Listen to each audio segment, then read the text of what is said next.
Et il a été reconnu coupable d'agression sexuelle avec cette circonstance aggravante qu'il était en état d'ébriété. Enfin, voilà, donc il était sous l'empire.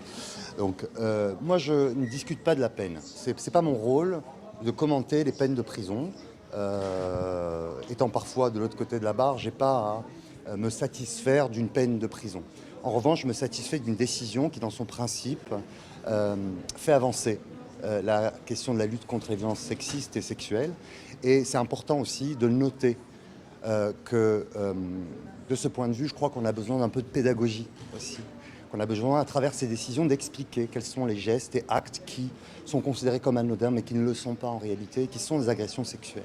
N'imaginez pas le nombre de personnes qui sont ahuries quand on leur dit que tel acte est une agression sexuelle. Eh bien oui, c'est une agression sexuelle. Et surtout, cette décision, elle dit quelque chose d'important, que l'alcool n'est jamais, jamais, ne pourra jamais l'être, un paravent pour se disculper, pour se déresponsabiliser. C'est une circonstance aggravante. Voilà. Donc ça ne peut pas expliquer et ça ne peut encore moins justifier un acte d'agression sexuelle. Les clientes, comment a-t-elle réagi? Alors pour l'instant, je n'ai pas eu le temps de la voir, mais je pense qu'elle est satisfaite, ne serait-ce que du principe même d'une reconnaissance de qualité de victime. Vous voyez, moi je fais toujours très attention de ne pas parler de victime avant qu'une décision ne soit rendue. Et je peux le dire avec d'autant plus d'aisance maintenant que cette décision est sur le plan pénal avec exécution provisoire. C'est-à-dire que quand bien même il fera appel, les dispositions pénales sont applicables. Et ça c'est important parce que ça dit aussi que c'est à compter de cette décision qu'elle commence à prendre plein effet. Et que c'est son droit, il pourra faire appel. Néanmoins, c'est une décision qui est aujourd'hui applicable. Et ça, c'est important aussi pour cette reconnaissance de la qualité de victime pour une femme qui a subi des faits, qu'elle a eu le courage de dénoncer, il ne faut pas l'oublier, qu'elle a été bien seule à dénoncer au départ. Et c'est justement cette libération de la parole judiciaire, parce qu'en vérité, elle a entamé une procédure qui lui a coûté, moralement, même financièrement, que d'autres ont pu se reconnaître et ont pu faire la même chose, si bien qu'on se retrouve avec 3 plaignantes dans cette procédure, seulement 2 victimes à l'issue de cette décision. Je dirais que cette décision, elle est importante parce qu'elle a une valeur aussi, je l'espère, pédagogique. Voilà.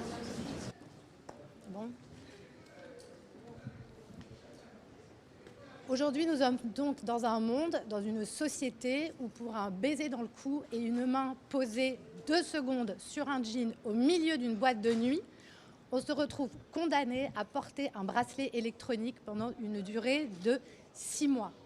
Je suis à la fois stupéfaite et choquée du délibéré que je viens d'entendre. Cela fait 20 ans que j'exerce ce métier. Cette condamnation, cette sévérité est totalement inédite, injuste, totalement inacceptable. Monsieur Nicolas Bedos a reconnu qu'en raison d'excès liés à l'alcool en soirée, il pouvait adopter parfois des comportements inappropriés, mais en aucun cas ne relevant d'une infraction pénale. Cela fait près de 2 ans qu'il soigne ce problème d'alcool. Sa vie de famille, sa vie professionnelle a été profondément bouleversée par cette procédure. Il souhaite tourner la page après un acharnement médiatique, un lâchage sans précédent, un procès auquel nous avons assisté, Maître Inès Giacometti et moi, sur le banc de la défense, avec des yeux circonspects sur le fait que nous assistions bien davantage à une leçon de morale sur l'intégralité de sa vie que sur une justice respectueuse des droits. Dans ces conditions, il n'y a aucune question à se poser. Nous allons former immédiatement appel contre ce jugement inique sur lequel j'appelle chacun à réfléchir. Je vous remercie.